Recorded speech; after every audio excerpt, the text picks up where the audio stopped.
Comment avoir des revenus passifs avec l'affiliation? Pour gagner de l'argent rapidement au démarrage d'une activité, certaines personnes s'orientent vers l'affiliation, c'est-à-dire la revente du produit d'un tiers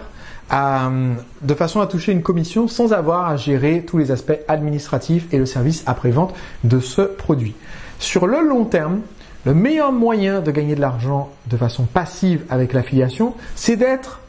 actif sur une activité qui soit en symbiose avec cette affiliation. J'explique. Il est très difficile de gagner de l'argent passif sans avoir mis en place un système qui amène des nouveaux prospects qui vont découvrir ce produit d'affiliation. C'est techniquement possible pendant un temps relativement court de faire ce qu'on appelle de l'arbitrage, c'est-à-dire vous trouvez un produit ou service qui se vend bien, dont le message de vente est bon, dont l'offre est accrocheuse, mais dont l'entreprise qui le vend n'est pas performante sur une plateforme. Par exemple, ils ne savent pas utiliser Google AdWords, ou alors ils ne font pas de publicité sur Facebook Ads, ou alors ils n'ont pas de trafic blog. Et donc, ce que vous pouvez faire, ce qu'on appelle de l'arbitrage, c'est vous positionnez sur cette plateforme, vous créez une ressource ou du contenu ou des publicités qui vont en fait faire que les gens passent par vous et vont directement vers l'achat de ce produit tiers.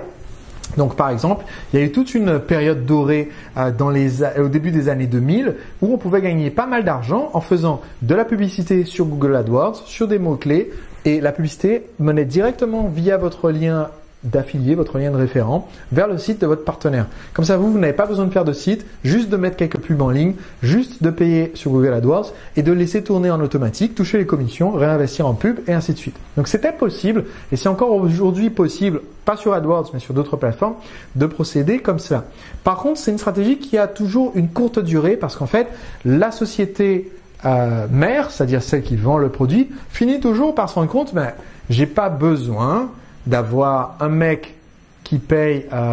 AdWords et qui gagne des commissions en vendant mon produit, ou alors un mec qui fait un blog qui se référence mieux que notre site officiel juste pour proposer notre produit, autant que nous on mette l'effort pour reprendre cette place, et donc on finit par entre guillemets vous mettre dehors.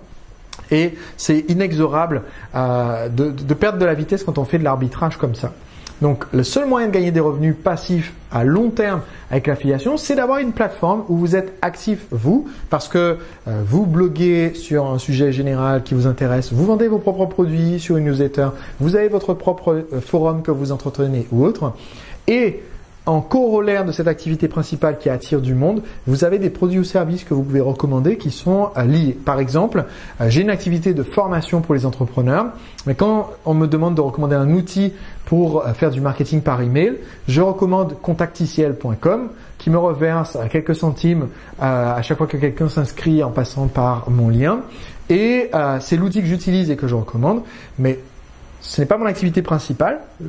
mais ça me permet de générer des revenus d'affiliation à chaque fois que je mentionne cet outil. Donc, la meilleure façon d'avoir des revenus passifs, c'est d'être actif dans autre chose, mais de faire en sorte que ça soit en symbiose avec votre activité d'affiliation.